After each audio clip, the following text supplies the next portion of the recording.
विश्वानि देव सवितर्दुरितानि परासुव यद्भद्रन्तन्न आसुव। प्रिय स्वजनों, गीता विषाद से मोक्ष तक श्री कृष्ण के संग हमारे आज 5वें अध्याय में हम प्रवेश करें, जिसका नाम है कर्म संन्यास योग। 5वें अध्याय का आरंभ अर्जुन के प्रश्न से हुआ है और अर्जुन का ये प्रश्न समीप समीप ऐसा है जैसे उसने 3रे अध्याय के आरंभ में पूछा था। 5वां अध्याय का अर्जुन का पहले तो प्रश्न समझ लें। संन्यासम कर्मणाम कृष्ण पुनर्योगं च शंससि यच्छ्रेय एतयोरेकं तन्मे ब्रूहि सुनिश्चितम। 3रे अध्याय में अर्जुन ने पूछा था कि प्रभु, कर्म और ज्ञान, निष्काम कर्मयोग और स्थित प्रज्ञ अवस्था, ये दोनों में से कौन सा श्रेष्ठ है? यदि आप कहते हो कि ज्ञान श्रेष्ठ है तो मुझे कर्म में क्यों डाल रहे हो, युद्ध जैसे घोर कर्म में? यहां भी अर्जुन अपनी ही वही उलझन, उसी प्रकार की उलझन प्रकट कर रहा है। 4थे अध्याय में भगवान ने जो कहा कि ज्ञान पूर्वक कर्म का संन्यास करने का शास्त्र है, तो अर्जुन पूछ रहा है कि प्रभु, कर्मणाम संन्यासम पुनः योगं च शंससि। एक तरफ आप कर्म को छोड़ने की बात कर रहे हैं, दूसरी तरफ कर्म योग करने की बात कर रहे हैं। यच्छ्रेय एतयोरेकं तन्मे ब्रूहि सुनिश्चितम। इन दोनों में जो श्रेय हो, जहां मेरा एक बात तो निश्चित है प्रिय स्वजनों, अर्जुन जब भी प्रश्न पूछता है, चाहे वो 2रे अध्याय के 7वें श्लोक में अपना समर्पण किया प्रभु के सम्मुख तब हो, 3रे अध्याय के आरंभ में अपना उलझन प्रकट करा, वहां भी उसने मांगा कि मुझे श्रेय जो है वो बताइए। यहां 5वें अध्याय के प्रथम श्लोक में भी अर्जुन यही पूछता है कि मेरा कल्याण कहां है, वो बताइए।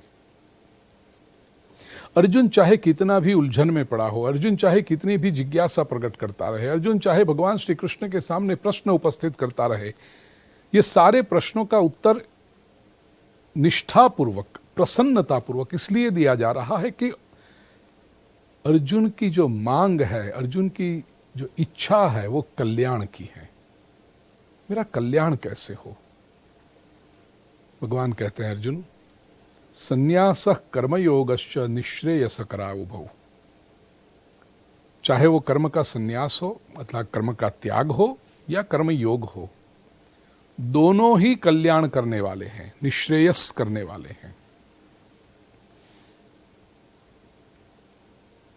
श्रेय और निःश्रेय, पारलौकिक कल्याण भी, इस लोक में तो कल्याण करते भी हैं, पारलौकिक कल्याण भी करते हैं। अर्जुन तो केवल श्रेय की बात करता है, भगवान कहते हैं मैं तो निःश्रेयस करने बात करता हूं। निःश्रेयस करा उभौ, उभौ निःश्रेयस करौ।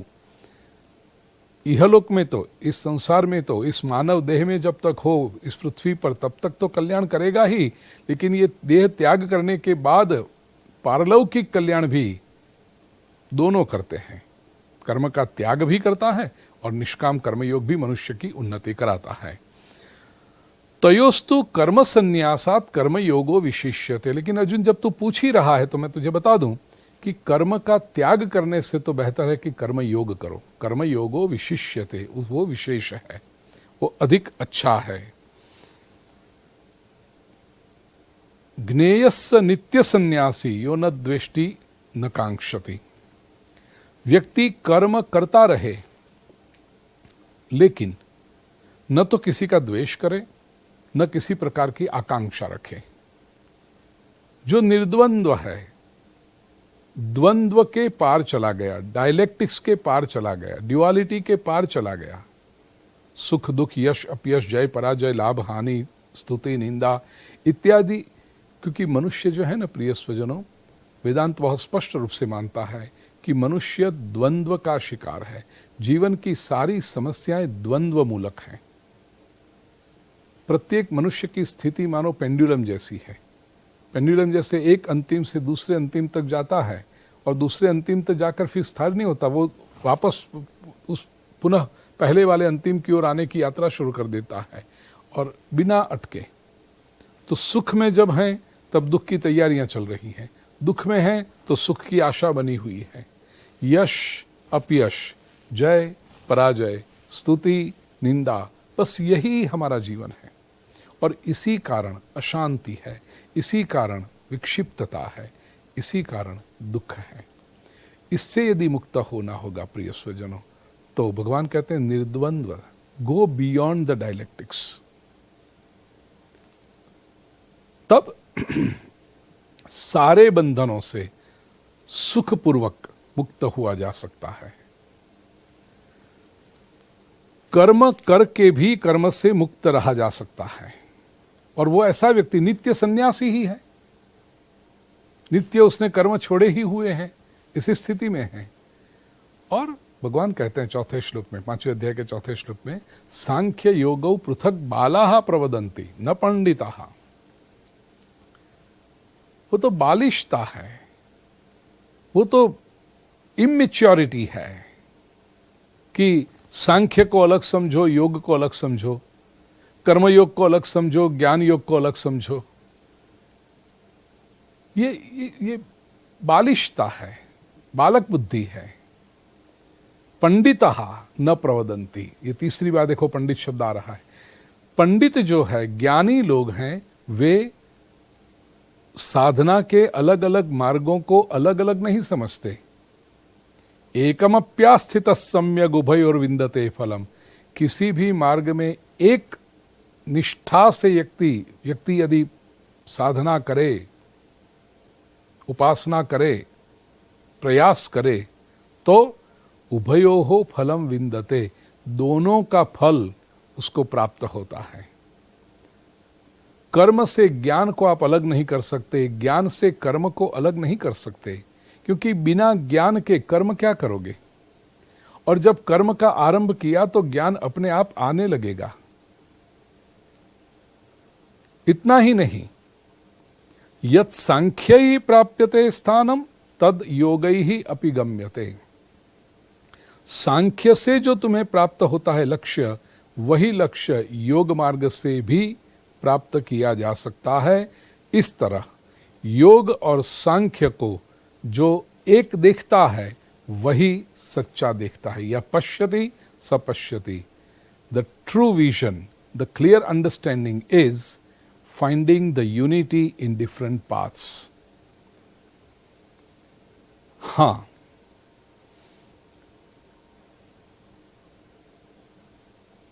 योगी यदि नहीं होगा, निष्काम कर्म योग नहीं करेगा, तो सन्यास भी उसको प्राप्त करना कठिन हो जाएगा। सन्यासस्तु महाबाहो दुखम आपतु मयोग। क्या ऐसा समझते हो कि निष्काम कर्मयोग का अभ्यास नहीं किया और कर्म छोड़ दोगे? जब कर्म करने में भी निष्कामता न रही तो फिर परिणाम का कर्म का परिणाम कैसे छोड़ेगा व्यक्ति? कर्म स्वयं कैसे छोड़ देगा? इसलिए निष्काम कर्मयोग यूं देखो तो सन्यास की पूर्व भूमिका है, सन्यास का अभ्यास है। जिसने निष्काम कर्मयोग किया वो कर्म का त्याग भी बड़ी सरलता से कर सकता है, बड़ी प्रसन्नता से कर सकता है, नहीं तो उसको दुख होगा, कष्ट होगा। योग युक्तो मुनिर्ब्रह्म न चिरेणाधिगच्छति। जो योग युक्त है वो ब्रह्म को अचिरेण तुरंत ही पा लेता है। और योग युक्त जो है विशुद्ध आत्मा है, ऐसा व्यक्ति जिसने अपनी आत्मा को ऊपर विजय प्राप्त कर लिया है और जितेंद्रिय, इंद्रियों का संयम, इंद्रियों के ऊपर विजय जिसने प्राप्त किया है, जो इंद्रियों का गुलाम नहीं है, इंद्रियां उसकी सेविका के रूप में काम कर रही है, ऐसा व्यक्ति सर्वभूतात्म भूतात्मा, सभी प्राणियों के अंतःकरण में जो परमात्मा की अनुभूति कर रहा है, ऐसा व्यक्ति कुर्वन्नपि न लिप्यते। वो कर्म करेगा फिर भी कर्म में लिपायमान नहीं होता, कर्म में लिप्त नहीं होता, कर्म उसको चिपकते नहीं, अर्थात वो कर्म के बंधन में नहीं आता। इंद्रियों पर विजय प्राप्त करना प्रिय स्वजनों, इंद्रियों को ट्रेन करना, जैसे बड़े परिवारों में सेवक तो होते हैं लेकिन अनुशासन में होते हैं। कई घरों में ऐसा होता है कि सेवक का ही राज चलता है, मालिक तो सेवक का गुलाम बन के बैठा होता है। उसको लगता है सेवक मुझे पानी नहीं देगा तो क्या करूँगा, सेवक भोजन नहीं बनाएगा तो क्या करूँगा। वो सेवक के हाथों बंधा होता है। जबकि बड़े परिवारों में और जिसमें शक्ति है वो सेवक हैं, सेवक सहाय करने के लिए हैं और सेवक अनुशासन में भी हैं। कई परिवारों में सेवक इधर उधर घूमते नजर आएंगे, मेहमान भी बैठे हैं तो पानी लाओ ये कहना पड़ता है, पानी ला के ऐसे ही रख देंगे। और कुछ परिवारों में जाओ तो सेवक बिल्कुल स्वच्छ कपड़े पहने हुए अनुशासन में, केवल मालिक की दृष्टि जाए तो उसको पता चल जाता है कि पानी चाहिए, ट्रे में स्वच्छ ग्लास में, बाजू में तौलिया रखा हुआ, ऐसे पानी आके रखेंगे, पता चल जाता है। ठीक ऐसे प्रिय स्वजनों, इंद्रियां तो सबके पास हैं, लेकिन इंद्रियां ये बहके हुए नौकरों की तरह है या अनुशासित सेवक की तरह है। जिसने अपनी इंद्रियों के ऊपर अंकुश कर लिया है वही व्यक्ति योगी भी बन सकता है और वो कर्मयोगी भी बन सकता है। इसलिए बार बार भगवत गीता में श्री कृष्ण ने इंद्रियों के संयम के ऊपर बहुत महत्व दिया है।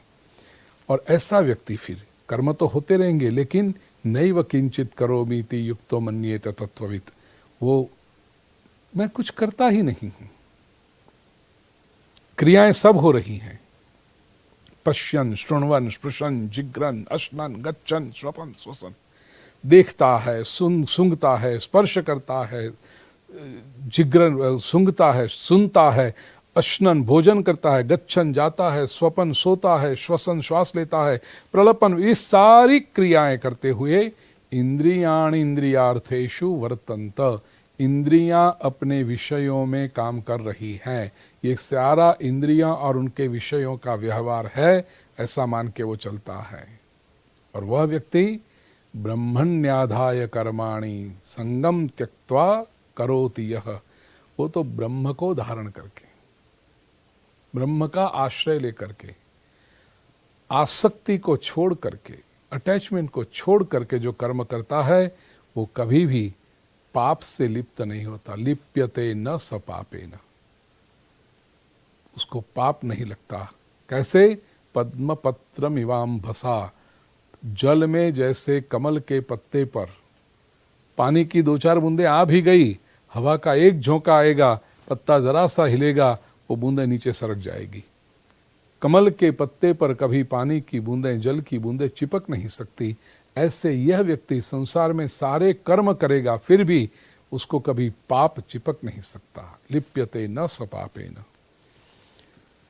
कायेन मनसा बुद्ध्या केवल इंद्रिय। इसलिए योगी क्या करे, कर्म कैसे करना चाहिए, कर्मयोगी कर्म कैसे करते हैं, योगिनः कर्म कुर्वन्ति, कैसे करते हैं? कायेन मनसा बुद्ध्या, शरीर से, मन से, बुद्धि से और केवल इंद्रियों से भी यदि कर्म करे, लेकिन ये योगी जो है वह आसक्ति को छोड़कर, संगम त्यक्त्वा, अटैचमेंट को त्याग करके आत्मशुद्धये कर्मम कुर्वन्ति, आत्मशुद्धि के लिए कर्म करते हैं। प्रिय सज्जनों, कर्म करने का ये फॉर्मूला भगवान श्री कृष्ण बता रहे हैं। प्रत्येक कर्म ऐसे करो जो हमारी आत्मा की शुद्धि के लिए हो। जैसे कर्म करते समय मुझे इसमें लिप्त नहीं होना है, कर्म करना है श्रेष्ठ रूप से, लेकिन ये कर्म करके मेरे भीतर जो भी दोष हो, मेरे भीतर जो भी विकार हो, मेरे भीतर जो भी मर्यादाएं हो, वो शुद्ध हो जानी चाहिए। इसका एक ही लक्ष्य होता है। इसलिए उसका प्रत्येक कर्म एक लर्निंग एक्सपीरियंस होता है। ये कर्म से मुझे सांसारिक उपलब्धि क्या हुई, इस पर योगी की दृष्टि नहीं होती। ये कर्म से मेरे भीतर कितना विकास हुआ, मेरे भीतर कितनी शुद्धि हुई। कामी व्यक्ति कर्म करता है कामना को बढ़ाने के लिए, क्रोध बढ़ाने के लिए, लोभ बढ़ाने के लिए, योगी जो कर्म करता है वो कहता है ये कर्म करके मेरी कामना कितनी कम हुई, मेरा लोभ कितना कम हुआ, मेरे भीतर यदि कोई दोष है, ईर्ष्या है तो कितनी कम हुई, अहंकार मेरा कितना कम हुआ। तो each karma is a purifying experience for a yogi. आत्मशुद्ध है कर्म करते जाओ बस। युक्तः कर्म फलं त्यक्त्वा शांतिम आपनोति नैष्ठिकीम। योगी जो कर्म है वो कर्म फल को त्याग करता है, इसलिए नैष्ठिकीम शांतिम आपनोति। नैष्ठिक शांति, स्थिर शांति, अद्भुत शांति, ब्रह्ममयी शांति वो प्राप्त करता है। और जो अयुक्त है, जो योगी नहीं है, वो काम कारेण फले सक्तो निबध्यते। जो योगी नहीं है, जो इतना जागृत नहीं है, वो क्या करता है, वो कामना के लिए कर्म करता है। मेरी इंद्रियों को तृप्ति मिले, मुझे सुख मिले, मुझे मजा आ जाए, I want to have fun, या तो मुझे पैसा मिल जाए, कीर्ति मिल जाए, प्रतिष्ठा मिल जाए, कुछ ना कुछ मिल जाए, लोगों की वाहवाही मिल जाए, इंद्रियों को कुछ गुदगुदी ही हो जाए, तो इसके लिए वो कर्म करता है। परिणाम क्या होता है, फल में आसक्त होकर बंधन में पड़ता है वो। जबकि योगी क्या करता है, सर्व कर्माणि मनसा संन्यस्य।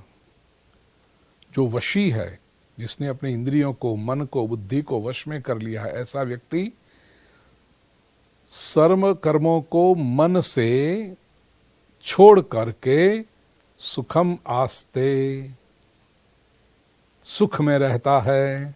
और नवद्वारे पुरे देहि नैव कुर्वन्। नौ द्वार वाले इस शरीर में रह करके न तो कुछ करता है, न कुछ करवाता है। न कर्तृत्वम न कर्माणि लोकस्य सृजति प्रभु। न कोई इसको अहंकार है, कर्म का बंधन नहीं है, वो तो परमात्मा की लीला का दर्शन करते रहता है। और कर्म के फल का भी संयोग, उसकी अभिलाषा उसको नहीं है। तो केवल क्या करता है, स्वभावस्तु प्रवर्तते। वो अपने भाव में, स्वभाव में स्थिर रहता है। भगवान का ये लक्षण है। प्रभु जो करते हैं वो स्वभाव पूर्वक करते हैं। और एक बहुत महत्वपूर्ण बात 5वें अध्याय के 15वें श्लोक में प्रभु ने कही।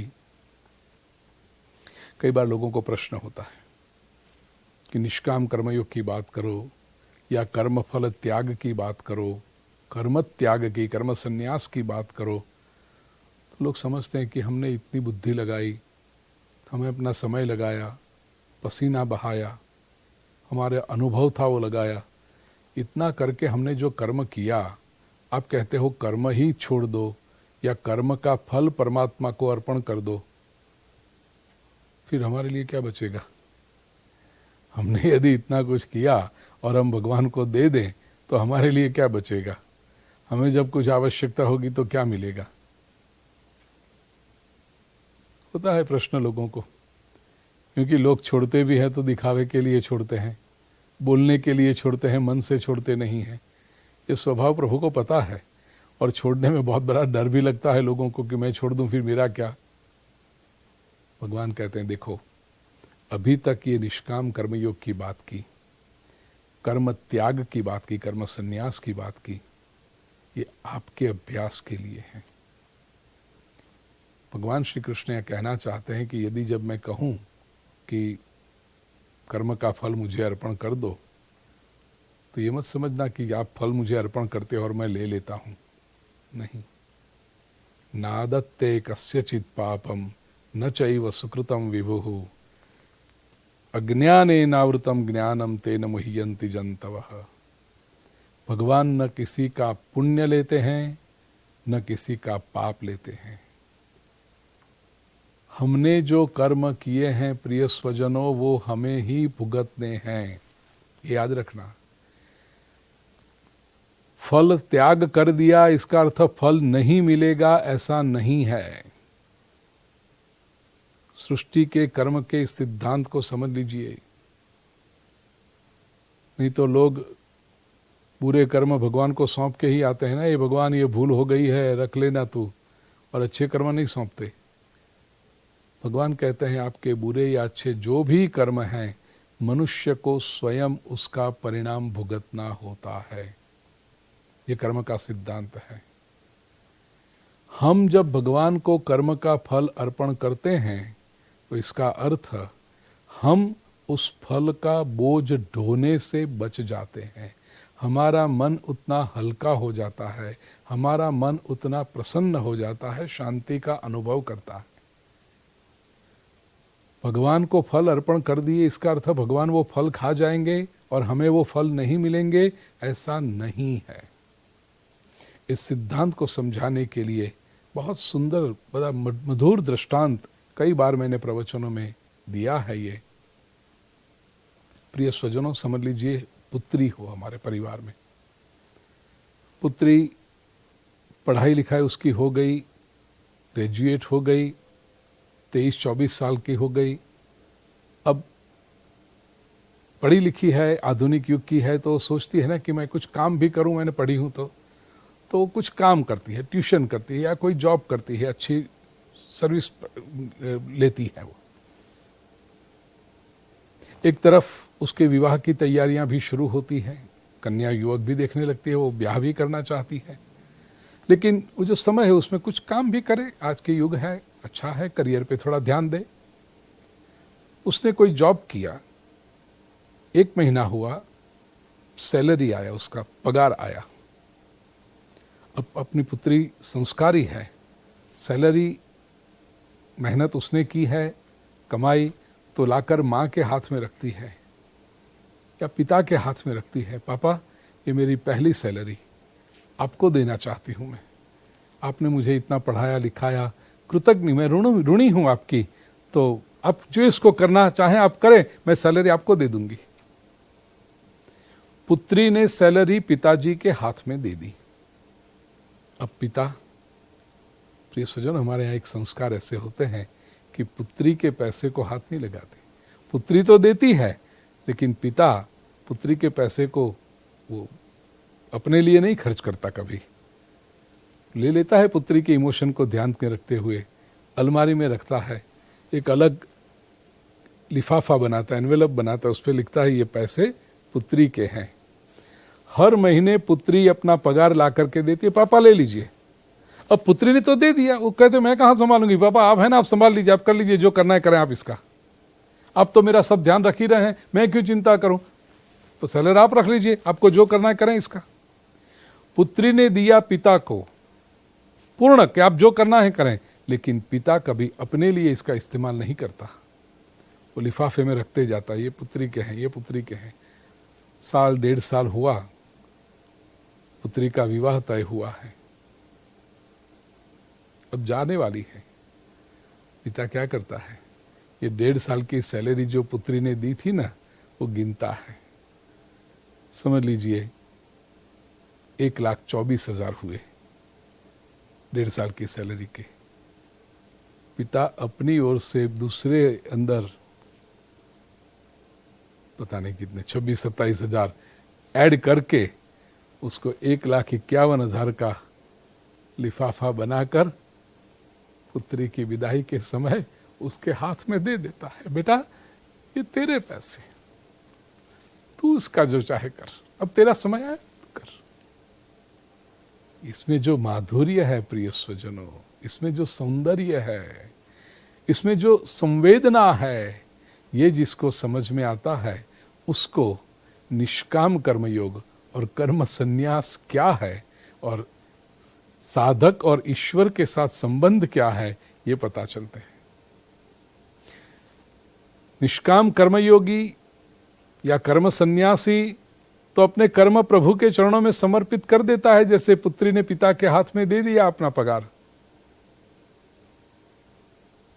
पुत्री हल्की हो गई।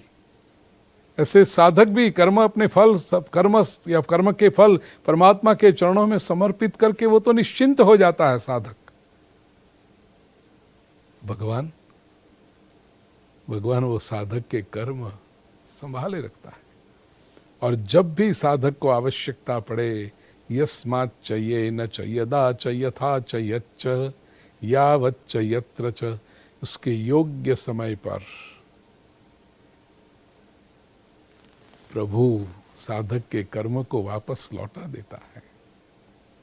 स्पष्ट कर दिया प्रभु ने, नादत्ते कस्यचित पापम न चैव सुकृतम विभु। भगवान न तो किसी का पाप रखते हैं न तो किसी का पुण्य रखते हैं। ये तो लोगों का अज्ञान है, और अज्ञान की वजह से उनका ज्ञान ढक गया है, इसलिए लोग मोहित होते हैं, निष्काम कर्मयोग करने से घबराते हैं, कर्म का संन्यास त्याग करने से घबराते हैं। जिसका अज्ञान ज्ञान के द्वारा नष्ट हो गया है, उनका ज्ञान सूर्य की तरह, आदित्यवत सूर्य की तरह प्रकाशमय हो जाता है। और ऐसे लोग तद्बुद्धयस्तदात्मानस्तन्निष्ठास्तत्परायणाः, भगवान में ही जिनकी बुद्धि है, भगवान में ही जिनकी आत्मा रममाण है, भगवान में ही जिनकी निष्ठा है, और प्रभु के परायण ही जो निरंतर लोग हैं, ऐसे लोग ज्ञान निर्धूत कल्मषः, जिनके पाप ज्ञान की वजह से नष्ट हो गए हैं, ऐसे लोग गच्छन्त्य पुनरावृत्तिम, अपुनरावृत्तिम गच्छन्ति, वो मोक्ष को पा लेते हैं। फिर उनको ये 84 लाख के फेरे में जन्म मृत्यु के चक्कर में आना नहीं पड़ता है। ऐसे पंडित 5वें अध्याय के 18वें श्लोक में भगवान श्री कृष्ण कहते हैं समदर्शी हो जाते हैं। विद्या विनय संपन्ने ब्राह्मणे गविहस्तिनी शुनि चैव श्वपाके च पंडिता समदर्शिनः। चौथी बार पंडित शब्द आया है भगवद गीता में। पंडिता समदर्शिनः, जो पंडित है वो समदर्शी होता है।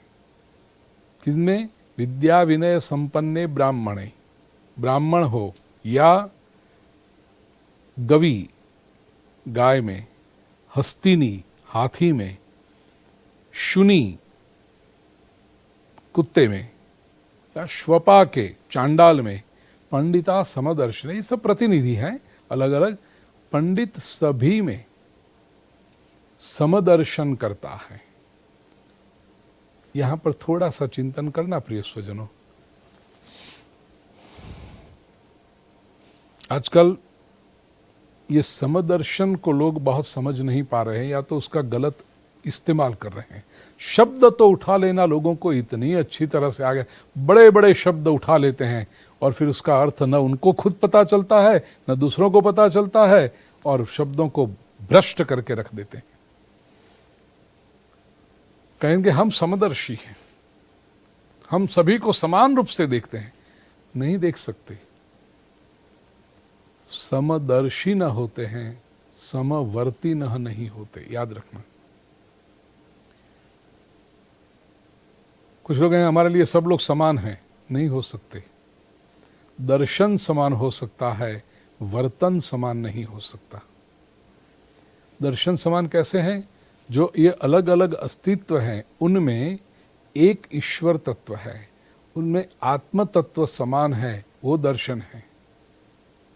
वर्तन समान, जैसे फूल और अंगारा,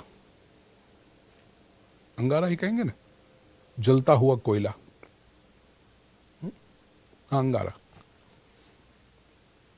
फूल और अंगारे में दर्शन समान हो सकता है कि फूल की कोमलता, फूल की सुगंध, वो जिस ऊर्जा से, वो जिस चेतना से है, वही चेतना अंगारे में गर्मी भी दे रही है, उष्णता भी दे रही है।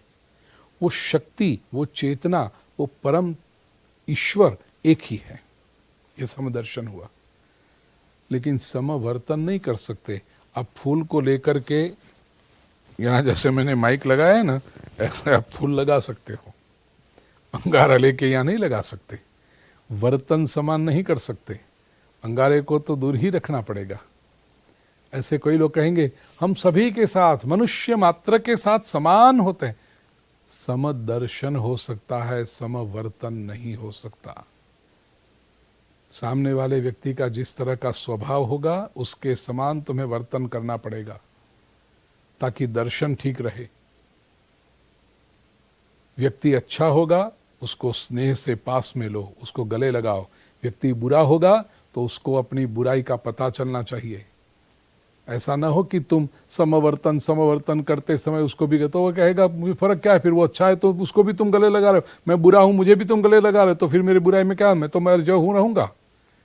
उसको पता चलना चाहिए कि उसकी बुराई के कारण उसको नुकसान हो रहा है, उसकी बुराई के कारण, उसके दोष के कारण, उसकी मर्यादा के कारण उसको कुछ बातें प्राप्त नहीं हो रही है, उसको वंचित किया जा रहा है, ये पता चलना चाहिए।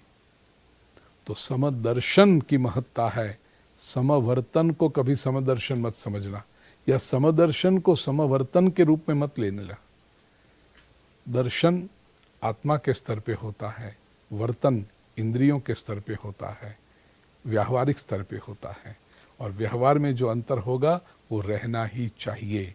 अन्यथा पापी लोगों को या दोषी लोगों को उनके किए का परिणाम कैसे मिलेगा, उनको पछतावा कैसे होगा।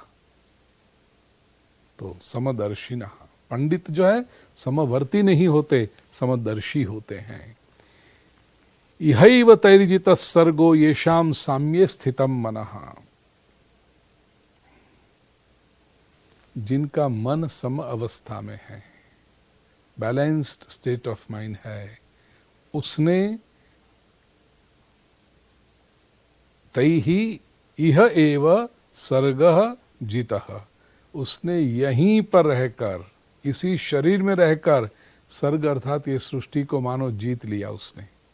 किसने? जिसने अपने मन को स्थिर कर लिया है। इसलिए भक्त कवि जो भक्ति मार्ग के मध्यकालीन कवि हैं वो कहते हैं, मन के जीते जीत है, मन के हारे हार। जिसने मन को जीत लिया, जिसने अपने मन को सम अवस्था में रख लिया, उसने मानो समग्र संसार पर विजय प्रस्थापित कर दिया है। निर्दोषम ही समम ब्रह्म तस्माद ब्रह्मणि ते स्थितः। ब्रह्म सम है, इतना ही नहीं, ब्रह्म निर्दोष है। जो अपने मन से पवित्र हुए और दृष्टि में समान हुए, मन से स्थिर हुए, उन लोगों ने, क्योंकि वो ब्रह्म की स्थिति आ गई, ब्रह्म भी निर्दोष है, ब्रह्म भी सम है, इसलिए ये लोग तस्मात् ते ब्रह्मणि स्थितः, मानो वे ब्रह्म में ही स्थिर हैं। निजानंद की स्थिति में वे लोग रहते हैं। और कैसे? न प्रहृष्येत प्रियम प्राप्य नोद्विजेत प्राप्य चाप्रियम। प्रिय मिल जाए तो कोई बहुत बड़ा नाचने नहीं लगते हैं, वो हर्ष नहीं करते, और अप्रिय मिल जाए, कुछ नापसंद भी मिल जाए तो भी वे द्वेष नहीं करते, उद्विग्न नहीं हो जाते, ऊब नहीं जाते, समझते हैं कोई बात नहीं। सच पूछो तो वेदांत की दृष्टि से ये लोग प्रिय और अप्रिय की कक्षा से ऊपर चले गए हैं। किसी भी वस्तु को, किसी भी व्यक्ति को प्रिय या अप्रिय का थप्पा लगाना, वह अपने अहंकार का प्रगटीकरण है। You are expressing your ego.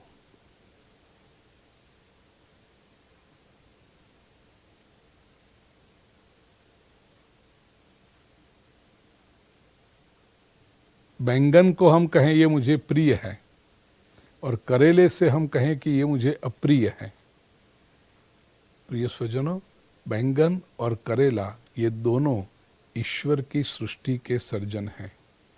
हमें अधिकार किसने दिया कि हम एक के ऊपर प्रिय का थप्पा लगाए, दूसरे के ऊपर अप्रिय का थप्पा लगाए? ये हमारा ईगो का असर्शन है, ये हमारा अहंकार का प्रगटीकरण है। और दूसरी तरह से पूछो तो तुम्हारे प्रिय और अप्रिय मानने को फर्क किसको पड़ता है? वस्तु वस्तु है, अस्तित्व अस्तित्व है, उसमें क्या अंतर? तुम्हारे अप्रिय कहने से करेला अपने कड़वापन छोड़ने वाला नहीं है, वो तो कहेगा ये मेरा अस्तित्व है, ये मेरा गुणधर्म है। ठीक है, चलो वस्तु डेड है। व्यक्तियों के स्तर पर जब आते हैं तो वहीं संघर्ष शुरू हो जाते हैं। एक व्यक्ति को आप प्रिय कहते हो, दूसरे को अप्रिय कहते हो, स्वाभाविक है, जिसको आप अप्रिय कहते हो उसको अच्छा नहीं लगता, वो तुम्हारा शत्रु बन के बैठ जाता है। वहीं तो संघर्ष शुरू होते हैं। हमें ये अधिक सेल्फ अपॉइंटेड जज हम बन क्यों जाते हैं बार बार कि हमारा अभिप्राय व्यक्त करते रहें, ये सही, ये गलत, ये योग्य अयोग्य, ये ऐसा, ये। यही राग द्वेष जो हम दूसरों के ऊपर प्रोजेक्ट करते हैं, हमारे भीतर अशांति का सर्जन करते हैं, हमारे चित्त की स्थिति को डांवाडोल कर देते हैं। जो व्यक्ति ये प्रिय और अप्रिय से पर चला गया, राग और द्वेष से ऊपर चला गया, स्थिर बुद्धि रसमूढ़, वो बुद्धि इसकी स्थिर हो गई और ब्रह्मविद ब्रह्मणि स्थितः, ये ब्रह्म को जानने वाले लोग फिर ब्रह्म में ही स्थिर हो जाते हैं। ये मन की स्थिरता प्रिय सुजनों बहुत मूल्यवान होती है। निष्पक्षता, समता। बाह्य स्पर्शे श्वसक्तात्मा विंदत्यात्मनि यत् सुखम। बाह्य स्पर्शेषु, बाह्य विषय जो है उसमें असक्त अनासक्त जैसा व्यक्ति है, वह सुख अब विषयों से नहीं लेता, तो क्या वो सुखी नहीं होता? अवश्य होता है। कहां से आता है उसका सुख?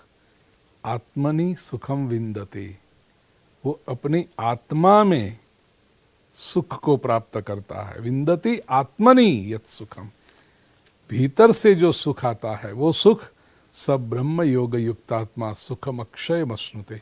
प्रिय स्वजनों, विषयों से आता हुआ सुख मर्यादित है।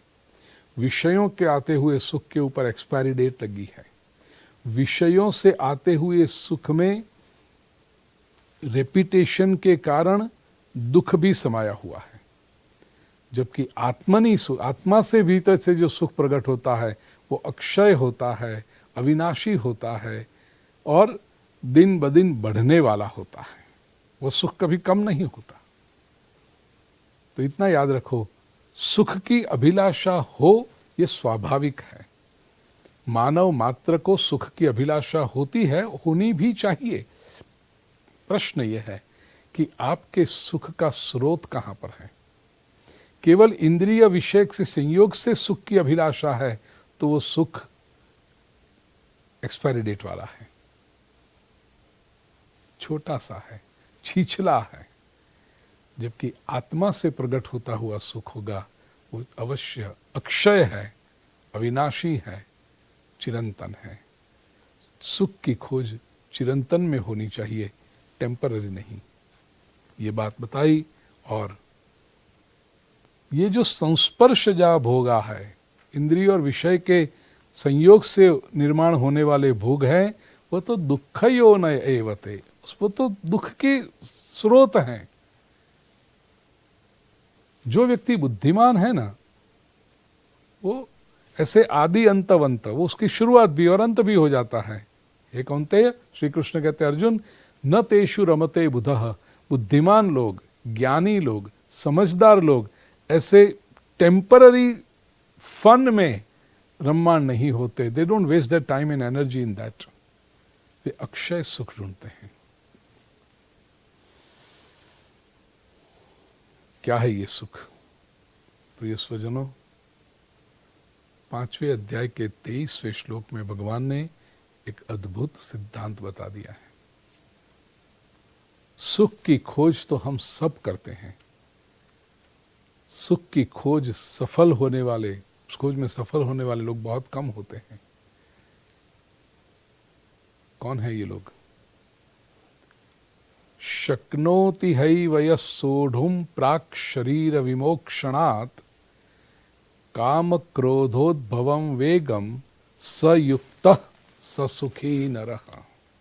इस श्लोक को ठीक से समझना। संसारी व्यक्ति के सुख की अभिलाषा कहां से शुरू होती है? आकर्षण से। वस्तु के प्रति आकर्षण हुआ, खींचाव हुआ,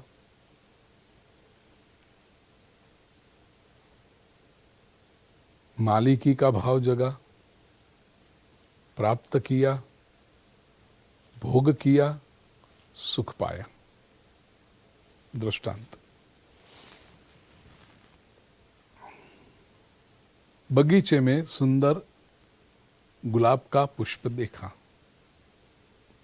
आकर्षण हुआ, ठीक,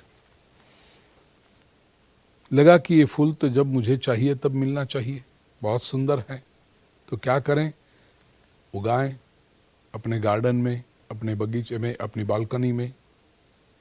गमला ले आया, गुलाब का पौधा लगाया, अब उसमें खाद डाला, पानी डाला, सेवा की उस पौधे की, उगाते गया, पौधे में फूल लगा, उसमें मालिक की भाव नहीं, ये तो मेरा पौधा है, मेरे उसमें फूल लगा है, तो सुख मिला। कितना परिश्रम किया, कितनी मेहनत की, और तब जाके उस फूल को पौधे से तोड़ करके उसकी सुगंध ली, या कपड़े में लगाया, कोई बहना होगी तो उसने जोड़े में लगाया, सुख मिला।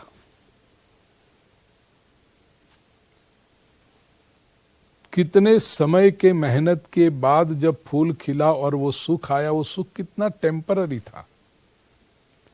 पहली बार तो लगा ओ हो, दूसरी बार लगा ओ हो, तीसरी बार, चौथी बार, धीरे धीरे धीरे फिर वो सुख कम होता जाएगा। इतना ही नहीं, ये सारा सुख कहाँ था, कामना से उत्पन्न हुआ। अच्छा, यदि उसमें ठीक से नहीं लगा पौधा, फूल आते ही सड़ गया, बिगड़ गया, तो क्रोध आएगा, क्यों नहीं होता है, वहां तो हो रहा है, यहाँ नहीं क्यों हो रहा है। ये काम और क्रोध के वेग के कारण जो सुख होते हैं, ये सामान्य व्यक्ति के सुख है।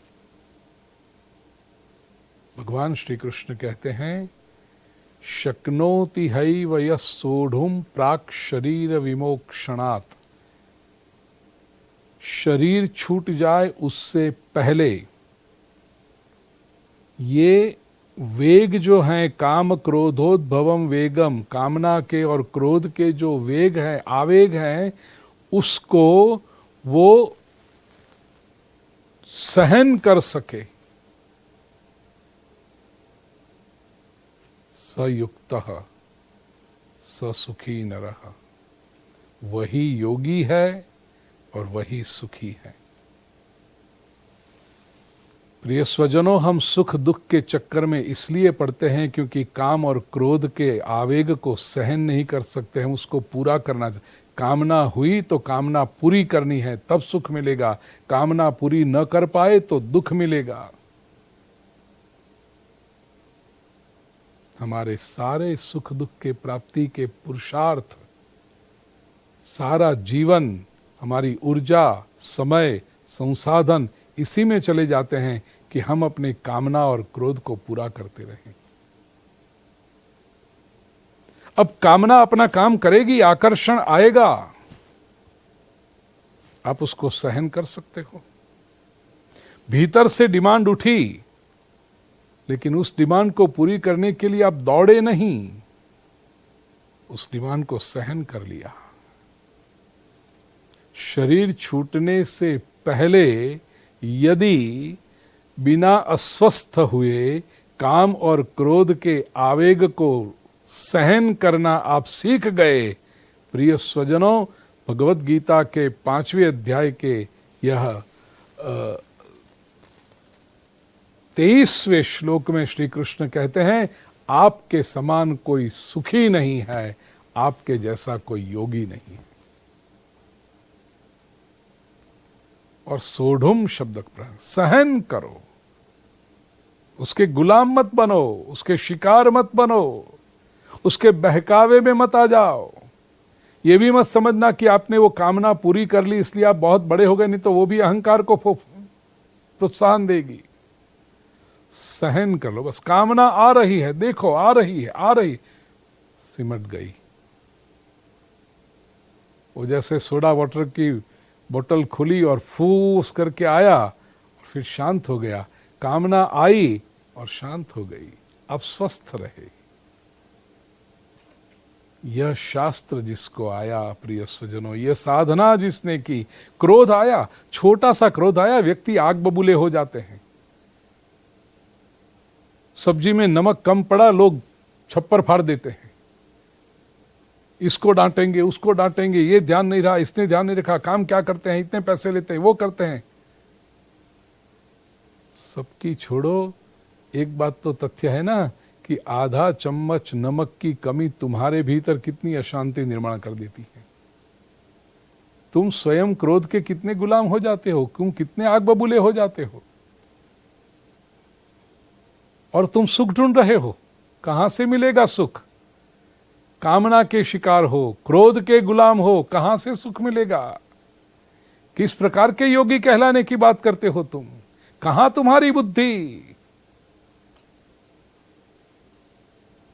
जो अपने भीतर के काम और क्रोध के विकारों को सहन कर सके, विचलित हुए बिना, पता चले कि ये परिस्थिति ठीक नहीं हुई, मुझे क्रोध आ रहा है, लेकिन अपने भीतर ही वो समा जाए, अपनी अस्वस्थता को खोए नहीं। सयुक्त स सुखी नर, वही योगी है, वही सुखी है, क्योंकि उसका सुख कोई बाहरी वस्तु, व्यक्ति, परिस्थिति पर आधारित नहीं है। To be a master is an achievement. तो भगवान ये बताते हैं, और योन्तस सुखोन्तरारामस्तथांतर ज्योतिरेव च, जिसने अंतराराम, अंतर के आराम में, अंदर के आनंद में ही अपना सुख निर्माण कर लिया है, और अंतर ज्योति प्रकाश की जिसके पास हो गई, स योगी ब्रह्म निर्वाणम ब्रह्मभूतोधिगच्छति। यही योगी ब्रह्म निर्वाण है, वही ब्रह्मभूत, ब्रह्मावस्था में प्राप्त करता है। और लभन्ते ब्रह्म निर्वाणम ऋषय क्षीण का, इसके सारे पाप क्षीण हो गए। यही ऋषि है, यही क्रांत दृष्टा है। ऋषि का अर्थ केवल दाढ़ी मूछ जटा बटा है और दुबला पतला सा है, वो है नहीं है। ऋषि का अर्थ क्रांत दृष्टा, विजनरी पर्सन। वो जो बात करता है वो केवल पुस्तकों में से देखकर रटी हुई बातें नहीं करता, वो जीवन में जीता है, वो बातें करता है। अनुभव से जिसकी वाणी प्रकट होती है, जो भविष्य को देख सकता है। सामने व्यक्ति आता है तो उसका अतीत, उसका वर्तमान, उसका भवितव्य उसको पता चलता है। ये ऋषि, ऋषि के पास, ऋषि का अर्थ ही दृष्टिवान है, विजनरी व्यक्ति है वो। उसके सारे पाप नष्ट हो गए। ऋषय क्षीण कल्मषाः छिन्नद्वैधा यतात्मानः। और ऐसे व्यक्ति फिर उसको निरंतर, एक तो एक बात है, ये लोग निरंतर यतात्मानः पुरुषार्थ करते रहेंगे, और सर्वभूत हिते रतः, प्राणी मात्र के कल्याण में रत रहते हैं। इतना है, ऐसे महापुरुषों को पहचानना पड़ेगा, उनकी वाणी को सुनना पड़ेगा, जो कहते हैं उस पर आचरण करना पड़ेगा, तभी वो अपनी सर्वभूत हिता प्रवृत्ति में, हिते रताः प्रवृत्ति में सफल हो पाएंगे। लेकिन दुनिया में कई लोग ऐसे हैं प्रिय स्वजनों, तय करके रखा है, भल भला बड़े से बड़ा ऋषि भी सामने आ जाए उसको सफल नहीं होने देंगे। वो कुछ बात थी ना, हम नहीं बदलेंगे, हम नहीं बदलेंगे अर्थात हम अपने स्वभाव को नहीं बदलेंगे। तुम चाहे कितना भी अमृत लेकर आओ, हमारे मस्तिष्क का जो विष है उसको हम बदलने के लिए तैयार ही नहीं होंगे। प्रिय स्वजनों, ऋषि हैं, आज के युग में भी हैं, और अभ्यास करने पर बहुत ये सब बातें स्पष्ट होते जाती हैं। काम क्रोध वियुक्ता नाम यति नाम यत चेतसाम अभी तो ब्रह्म निर्वाणम वर्तते विदितात्मनाम। जिसने काम क्रोध वियुक्त निकल गए, ये ही दो बड़े दुश्मन हैं। तीसरे अध्याय में भी कहा ना कि काम ऐश क्रोध ऐश रजोगुण समुद्भव। इन दोनों पे जिसका संयम आ गया, फिर यति यत चेतसाम, चित्त को नियंत्रित करने वाले ये लोग, वो सभी को पता है। स्पर्शान कृत्वा बहिर्बाह्यांश चक्षुश्चैवांतरे भ्रुवो प्राणापानौ समौ कृत्वा दासाभ्य। ये योग मार्ग जो छठे अध्याय में आत्मसंयम योग में, उसमें बात डिटेल में आएगी। ध्यान योग की पूर्व भूमिका मानो प्रभु बता रहे हैं कि प्राणायाम के द्वारा वह प्राण और अपान को समान करके आज्ञा चक्र में अपने प्राण को स्थिर कर नासाभ्यंतरचारिणव वो करते हैं। यतेन्द्रिय मनोबुद्धिर मुनिर मोक्ष परायण, ये लोग मोक्ष परायण जो मुनि है वह विगत इच्छा भय क्रोधो यह सदा मुक्त एव सह, जिसकी इच्छाएं चली गई, विगत इच्छा भय क्रोध, तीन बातें जिसकी चली गई। प्रिय स्वजनों, जितनी इच्छाएं अधिक उतने हम गुलाम। संसार में लोग समझते हैं जितनी इच्छा अधिक उतना अधिक काम करोगे, उतने अधिक मेहनत करोगे, उतना अधिक आगे बढ़ोगे, उतना अधिक पाओगे, और पाओगे तो सुखी कहलाओगे। ये संसार का गणित है जो हमेशा गलत सिद्ध हुआ है। अध्यात्म का गणित क्या है?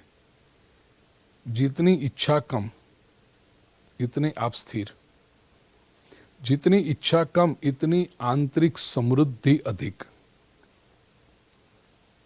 और जितनी आंतरिक समृद्धि आई उतना व्यक्ति शांत हुआ, और जितना वो शांत हुआ उतना वो स्वस्थ और मजबूत हुआ। और ये बात आत्मा की उन्नति के लिए अत्यंत आवश्यक है। विगत इच्छा, इच्छाएं चली गई तो भय अपने आप चला जाता है। भय क्या है? अल्टीमेट भय यही होता है कि मेरी इच्छाएं पूरी होगी कि नहीं। भय उसी के कारण, जिसको इच्छा ही ना हो उसको भय नहीं होता।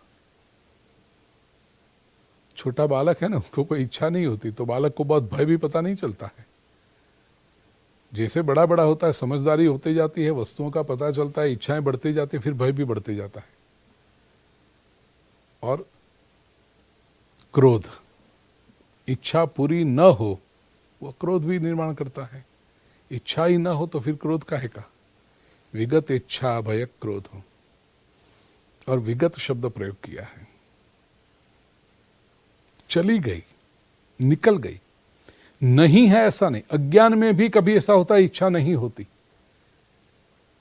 जैसे बालक अज्ञान में है, उसको इच्छा नहीं है, लेकिन बालक को इच्छा न होना ये उसकी कोई बहुत बड़ी आध्यात्मिक उपलब्धि नहीं मानी जाएगी। ज्ञान आने पर इच्छा न हो ये संयम है। ज्ञान आने पर भय न हो ये विजय है, और ज्ञान आने पर क्रोध न हो यह उपलब्धि है। तो विगत इच्छा भय क्रोध हो यह सदा मुक्त एव सह, ऐसा व्यक्ति निरंतर मुक्त ही है। 5वें अध्याय के अंतिम 29वें श्लोक में भगवान ने अपनी भूमिका स्पष्ट की है। मैं कौन हूं? भगवान, हम भक्ति करते समय आपके सामने इतने अलग अलग नैवेद्य लगाते हैं, कभी भी एक टुकड़ा आप खाते नहीं हैं। शुद्ध घी की मिठाइयाँ बना बना करके हम प्रभु आपके सामने रखते हैं, कभी एक भी टुकड़ा उसमें से कम नहीं होता है। तो क्या आप कभी खाते नहीं हैं? भगवान कहता है मैं खाता हूँ, लेकिन मैं जो खाता हूँ बात अलग है। तेरी लकी हुई मिठाइयाँ मैं क्यों खाऊं? तो क्या खाते हैं? भगवान कहते हैं भोक्तारम यज्ञ तपसाम सर्वलोक महेश्वर। यज्ञ तपस, यज्ञ का जो तप है, यज्ञ तपस्वी जो लोग हैं उनके जो कर्म फल वो जो परमात्मा को प्रेम से अर्पण करते हैं ना, भगवान कहते हैं वो, और सर्वलोक महेश्वर हूं मैं।